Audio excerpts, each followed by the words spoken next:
இப்போ பிரேமலதா அவர்கள் வந்துட்டு விஜயகாந்த் சாரை வந்து ஆஸ்பத்திரிக்கு அங்கே கூட்டிகிட்டு போனாங்க, இங்கே கூட்டிகிட்டு போனாங்க. மாந்திரீகங்கள் பண்ணி ஆரம்பத்தில் சில விஷயங்கள் தவறான வழிநடத்தலுக்கு பிறகு நீங்கள் எந்த ஹாஸ்பிட்டலுக்கு கொண்டுட்டு போனாலும் குணப்படுத்த முடியாது. நீங்கள் ஒரு மனோதத்துவ டாக்டர்கிட்ட கொண்டுட்டு போனாலோ இல்லை சைக்காட்ரிஸ்ட்கிட்ட கூட்டிகிட்டு போனாலோ குணப்படுத்தலாம் முடியாது. ஏன்னா ஆரம்பத்திலே அவருக்கு குடிக்கிற தண்ணியில், சாப்பாட்டில் இந்த மாதிரி விஷயங்கள்லாம் கலந்து கொடுத்துருக்காங்க. அதே சமயம் நீங்கள் பார்த்தீங்கன்னா இப்போ சந்திரசேகர்லாம் இப்போ ராதாரவியெல்லாம் ஒன்றா சேர்ந்து சரக்கு அடிப்போம் அப்படின்னு பேசுவாங்க. ஒவ்வொருத்தரும் ஒரு மாதிரி பேசுவாங்க. நாங்கள்லாம் குடிப்போம் தான், ஒன்றா சேர்ந்தா குடிப்போம் தாங்கிற மாதிரிலாம் பேசுவாங்க. அதுலேயும் கூட கலந்து கொடுக்குறதுக்கு வாய்ப்பு இருக்குது. ஆனால் அங்கிட்டு பார்த்தோம்னாக்கா இவங்க வந்து குடிக்க மாட்டாங்க அப்படி இப்படிம்பாங்க. அங்கிட்டு அவருடைய பழகுன நண்பர்கள் எல்லா பேருமே நாங்கள்லாம் ஒன்றா சேர்ந்து குடிப்போங்கிறாங்க.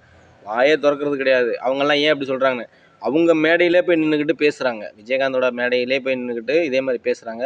பிரேமலதா வாயை திறக்க